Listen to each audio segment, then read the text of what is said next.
I'm going to show you how to do a Zoom.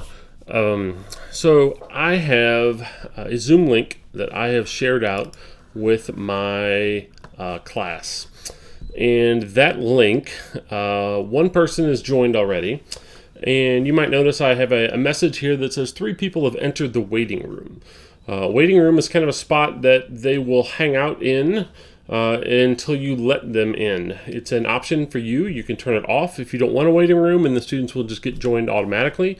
But if you have the waiting room turned on, then they will be sitting in there until you let them in. Now, before I let them in, now is a good time to double check your microphone settings, your video settings, make sure everything looks good. So if I click on my little microphone down here and hit the little arrow next to it, I can actually make sure, if I go here to audio settings, I can actually test my microphone and make sure that it's picking up my voice. And as long as it's picking up my voice here, things are good. As far as the speaker goes, I can choose where I want the sound to come out. It could be built-in output, which would be my internal speakers. It could be headphones, etc. In this case, I can do built-in speakers. And again, I can hit test. And it will test those so I can make sure that I have both audio and video working before I let anybody in and get started. So I'm ready to go ahead and start my chat. So I'm going to start letting people in. So I'm going to click the view button here. And it shows, hey, there's 3 people sitting here waiting to get in. I have taken every device I can find to be able to set this up so I have some people to play with here. So I could remove people, or I could simply admit them, or I could admit all of them, which in this case is what I want to do. Now, the only problem about using a waiting room is you kind of have to make sure you're paying attention, because if after a while you don't let the people in, let's say you already start your lesson and maybe 10 minutes later somebody joins in late, then they may be sitting in the waiting room for a while until you realize that they are in. Now, this little window here is what's called the participants window. So I am in, I am still muted here. You'll notice the little line through it. While I'm muted, I can either hit the space bar to unmute myself, just like that, or I can simply click the unmute button if I want to permanently unmute myself. Space bar is like a temporary, and when I let go of the space bar, it comes back up. Now over here, this is what's called the participant screen. If you don't have that window, it's down here at the bottom. And when I go to participants, I have some buttons here. I can choose to unmute people. The little microphone with the line through it shows it's been muted.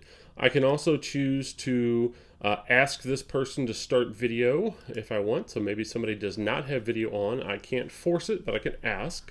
Or I can go here and I could turn off someone's video if I wanted to. I can also ask other people to be a host. So let's say you have another teacher there with you that you would want to be the host of that meeting. You could do that as well.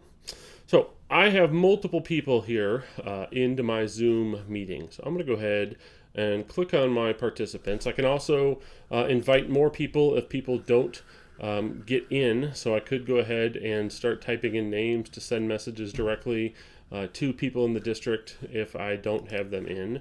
Or I can even mute the entire class of everyone at one time. So if I do that, then everyone's muted and no one will be able to speak unless they unmute themselves, which they can do. And then I even have the ability under this more button here, I could ask them to unmute. I can mute everyone when they enter. I can allow them to unmute myself. So if I don't want them to be able to unmute, if I want to personally choose when they can and can't talk, I can do that.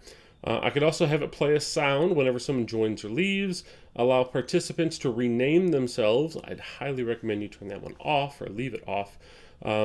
Or even lock the meeting if I need to and don't let anybody else in. So, and again, this is where I can enable that waiting room or disable it if I just want everyone from here on out. If I just want everyone else to join, I could just turn that off and say, hey, I've disabled it. If anyone else joins, they're just going to jump right in and I don't have to wait for them. So I'm going to go ahead and click my participants button down here at the bottom to turn those participants off. So now that I am chatting here, you'll notice I am front and center and all of my participants are up here at the top. Now, if I have a whole bunch of participants, this will scroll. I can swipe through and scroll through that list. Or I have a gallery view option up here, which will show everybody in a series of tiles. So if it just lists a name like this, then that means that person does not have their camera on. Which again, I could tap these three dots and I could ask that person to start that video if I wanted them to be able to do that. Again, totally up to me whether or not I choose to do that or not. If I were to record this presentation, so let's say, hey, I am going to town here, I have a really good lesson here, and I want to make sure I record it to save it for later. That's what this record button does down here at the bottom. So I'm going to hit record, and it's going to start doing my recording as I go through. I have a pause if I need to pause it, or a simple stop button if I am totally finished and want to stop it for the end. So I can again choose when it records, it's only going to record the person who is speaking. So right now that is me, I have total control, and you'll notice the yellow box around myself. That means I am the one being recorded and I am the one speaking right now. Again, I could switch to speaker view if I wanted to keep myself front and center. Or if there was somebody else here that I'd like to maybe keep an eye on, I could simply click on these three dots and I could choose to pin somebody else's video, and then their video would get added front and center. You're still going to hear me talking, still going to hear me going through and doing my message, but then I can either come up here and hit the three dots and tell it to unpin, or I have a button right here to unpin that video, which puts him back in the background and brings back to the person talking again, which in this case again is me. Once I'm done, if I'm happy with my chat, everything went great, I wish everybody well, and then all I have to do is simply click end meeting, and my Zoom is over.